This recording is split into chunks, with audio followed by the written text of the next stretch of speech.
Regresamos de la pausa. Estábamos hablando sobre el problema grave en nuestro país de las enfermedades crónicas, ¿no? No sé si Alberto nos puede explicar un poco qué es eso, cómo se enfrenta, cómo comparamos con otros países, porque en algunos casos comparamos de manera muy desfavorable con países de ingresos inclusive más bajos, ¿no?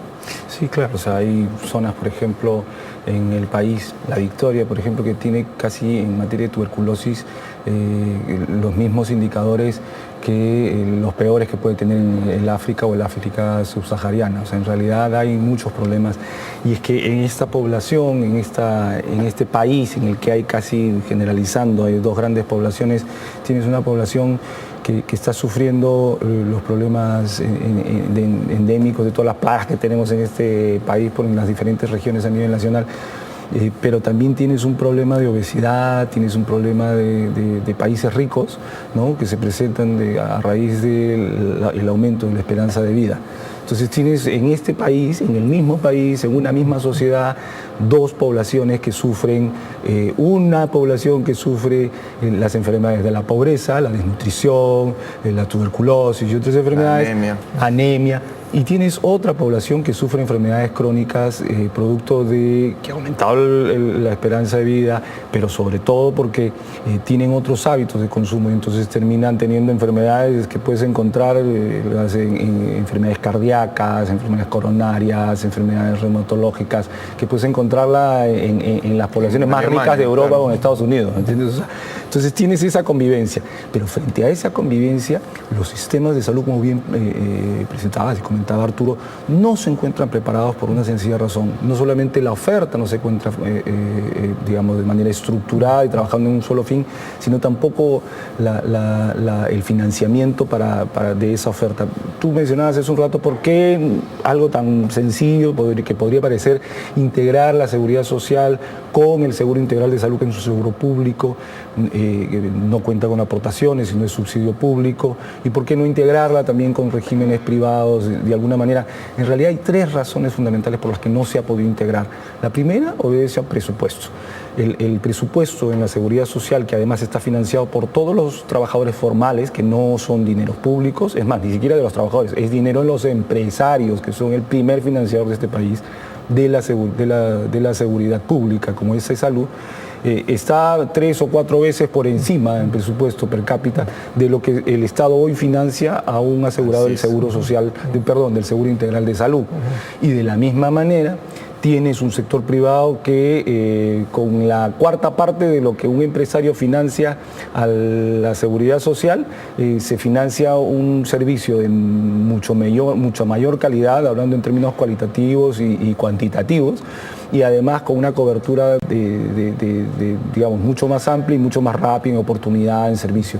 Entonces, tienes un sistema... Hablas de los seguros privados, ¿no? Los seguros privados. Porque es solo en general los seguros privados. Pero un tema es un tema de presupuesto, y eso obedece a lo que te acabo de explicar. El otro tema es por un tema legal. Las aportaciones con las que se financia la seguridad social no son del Estado, claro, son contribuciones a nombre de los empleados, pero lo hacen los empresarios.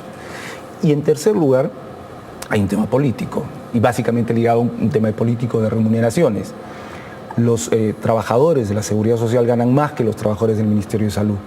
Los trabajadores del Ministerio de Salud son cuantitativamente mayor en población que los trabajadores de la seguridad social, pero los ingresos pueden ir hasta el doble. Y homologar, digamos, los servicios va a implicar homologar también en política remunerativa ambos sistemas, y eso sería mucho más costoso. Creo que la decisión que ha tomado el Ministerio para pedir facultades, espero que sea realmente satisfecha para poder atender esa demanda de mejores salarios, pero sobre una base de desempeño, y no necesariamente como lo que históricamente se ha venido dando en el Estado. Yo no me haría muchos problemas. Fondo, cambias la ley y todos entran a la carrera, y los que empiezan a mejorar van para arriba y los que no mejoran se quedan, ¿no? Claro. Es la parte del desempeño individual. No, por supuesto, ¿no? Una carrera bien hecha, claro, una carrera con desempeño, la meritocracia, eso sí, con evaluación independiente, claro. Además, ahora servir asociado a evaluadores privados, ¿no? Claro. Regreso al tema de los niños, por favor. No sé si pueden opinar ya en el bloque, en la parte final del bloque, sobre los niñitos, ¿no? Sí. Anemia, desnutrición crónica, tuberculosis, O sea, el Perú no tiene futuro si uno de cada 5 niños está en una situación de desnutrición crónica. Claro. O sea, y es increíble que un país con los recursos que tiene no pueda enfrentar ese tema de frente. Les cuento un ejemplo de cómo el Estado es pues una cosa kafkiana. Jaldihuarma no puede repartir chispitas, o sea, los suplementos nutricionales, porque las chispitas dependen del Ministerio de Salud. Entonces tiene que hacer un convenio con el Ministerio de Salud para empezar a repartir chispitas. Jaldihuarma ha llegado a 2.7 millones de niños de entre 3 y 12 años. ¿no? Cunamás llega a los niños más chiquitos. ¿Cuándo van a empezar a darle a los niños chispitas? Cuando ya los llevaron a algún lugar porque condicionan juntos o porque es parte del programa nutricional. Claro. Cualquiera de los temas de los niños me gustaría que lo comentaras. Mira, la desnutrición crónica está disminuyendo, así como está disminuyendo la pobreza. La mortalidad infantil también está disminuyendo enormemente. Yo creo que todo es un resultado del crecimiento económico. O sea, el crecimiento económico per se te genera grandes externalidades para los niveles de ingreso de las familias y todos los caminos rurales que te han permitido conectar a los pobres extremos que estaban dispersos. Por ejemplo, llegar antes al centro de salud. Claro, entonces todo eso ha influido en la reducción de la mortalidad infantil, en la reducción de la desnutrición crónica infantil, pero la anemia sí es un problema. Pero hay otro problema ahora que es mucho mayor, que es el porcentaje de niños de muy bajo peso que están naciendo y que representa un verdadero problema. ¿Por qué? Porque las mujeres ahora se embarazan a edades más avanzadas, hay la fertilización asistida, comienzan a nacer 2, 3 niños simultáneamente y esa transición demográfica de envejecimiento con la población va ligado a la disminución de la tasa de natalidad y a la aparición de este problema de la alta prevalencia de recién nacidos de muy bajo peso, extremadamente de bajo peso, que niños que nacen con menos de 1000 kilos y necesitan cuidados intensivos. Y entonces todos los servicios de neonatología del país han colapsado porque se ha disparado, ¿no es cierto?, la cantidad de niños de muy bajo peso. Entonces eso implica invertir en infraestructura para atender a esos niños de muy bajo peso porque los hace sobrevivir con pura tecnología. Claro. Y entonces si no inviertes ahí, se van a morir. Entonces, en el primer año de vida, ¿no es cierto?, la tasa de mortalidad infantil ha disminuido notablemente después del primer mes de vida, pero la mortalidad neonatal sigue siendo alta. Entonces hay que concentrarse en la inversión en infraestructura para hacer que estos niños de muy bajo peso tengan calidad de vida, porque también reciben un tratamiento inapropiado de oxígeno y les quemas el cerebro, claro, o nacen ciegos. Entonces hay una serie de temas que tienen que ver con la inversión en infraestructura y tecnología para dar mejor calidad de vida a estos niños que están naciendo y que van a nacer en el futuro. De hecho, ¿qué nos cuentas, Alberto, de los niñitos? Pablo, el tema de los niñitos, las gestantes, hay un déficit de infraestructura importante. Hoy hay un déficit de camas en los centros hospitalarios y la atención sanitaria en este país está más que deficitaria. Hace poco ESAN y la Pacífico han presentado un informe en el que en los próximos 10 años habría una brecha de 4.400 millones, 5.000 millones de inversión en salud como brecha. En dólares, ¿no? En dólares. Sí. Pero esa cifra está acotada.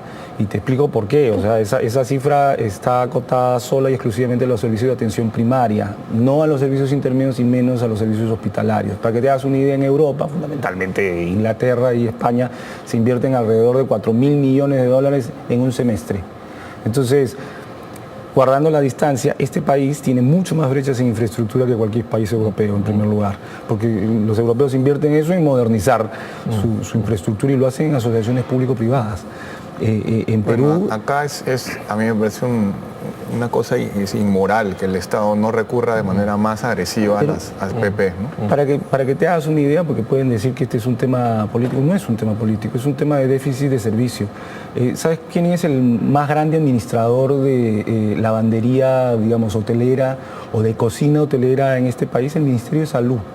El Ministerio de Salud tiene la lavandería a su cargo, a cada uno de los hospitales, depende de alguna u otra forma funcionalmente de un sector salud.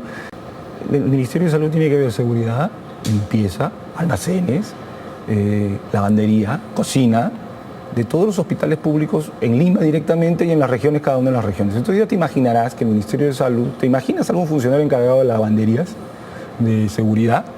De lavandería, sí, en nuestro país que produce tanta droga. Bueno, en realidad es un poco lo que sucede en Jaldihuarma y todas las fallas que estamos viendo. O sea, ahí hace mucha falta funcionarios públicos con la suficiente capacidad como para poder concertar con el sector privado en diálogos competitivos y poder desarrollar todas estas estrategias y programas en materia de inclusión social, incorporar al sector privado en estas estrategias que yo creo que lo van a hacer mucho mejor. Peor lo dudo, porque peor creo que nadie lo puede hacer. Y no es por un tema de personas, es un tema de que así es la burocracia pública.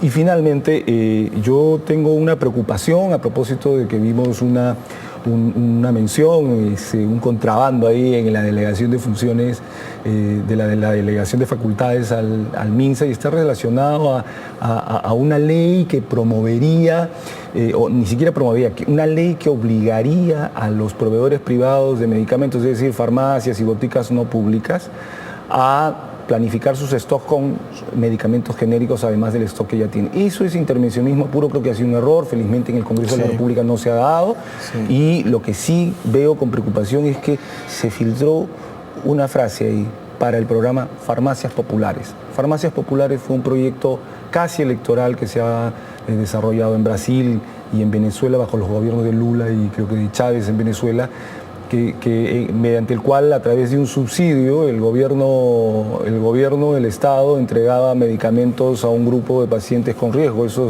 los de colesterol, de problemas coronarios, se los entregaba con precios irrisorios. Y yo creo que no estamos para esas aventuras subsidiarias y tampoco en un sector en el que la verdad es que necesita mucha inversión pública y sobre todo seria inversión, ¿no? Bueno, regresamos después de la pausa. Ahora tenemos, como saben... Scotiabank. Descubre lo que puedes lograr.